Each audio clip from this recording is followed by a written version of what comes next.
So recently, you have heard that India's GDP growth rate was 8.4% during this tenure, which is really insane.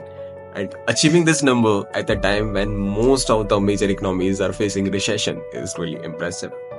Then, what are the major socio-economic factors and hurdles that is stopping India from being called a developed nation and from becoming a world leader? So let's dive into India's development dilemma. Reason number one, income inequality. This is one of the major hurdles for socio-economic growth of the nation. Even neighboring countries like Bangladesh is now doing better in addressing this issue. And India, despite of having massive economic growth, still suffers on per capita GDP. By subsequent investment in human development, we can somehow address this issue. And secondly, by rural development, enforcing labor laws and ensuring fair wages, which in case of India is considerably very low.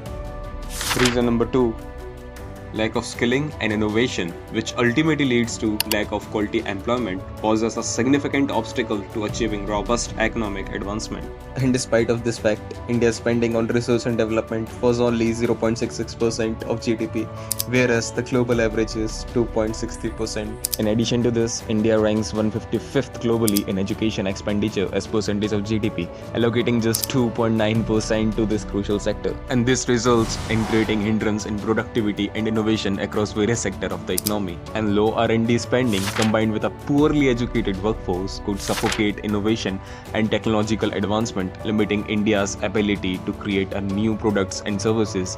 And inadequate education funding may also uphold socioeconomic disparities, as individuals from disadvantaged backgrounds are less likely to receive quality education and access opportunity for economic advancement, again creating a gap between rich and poor. Reason number three, infrastructure deficit. India, a land of immense potential, is held back by another critical impediment, its poor infrastructure. India's rapid urbanization compounds the strain on already inadequate infrastructure in cities. Insufficient public transportation, insufficient housing, and poor sanitation contribute to congestion, pollution, and health hazards, hindering overall growth and escalating social inequalities.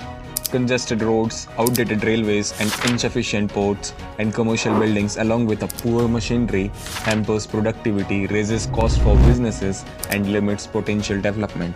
And World Bank reports a decline in India's gross fixed capital formation from 36% in 2007 to 29% in 2022, a critical shift in economic dynamics.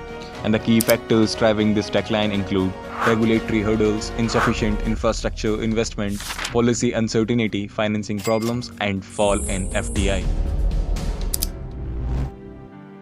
Have you ever felt burdened by many socio-economic challenges facing by our country?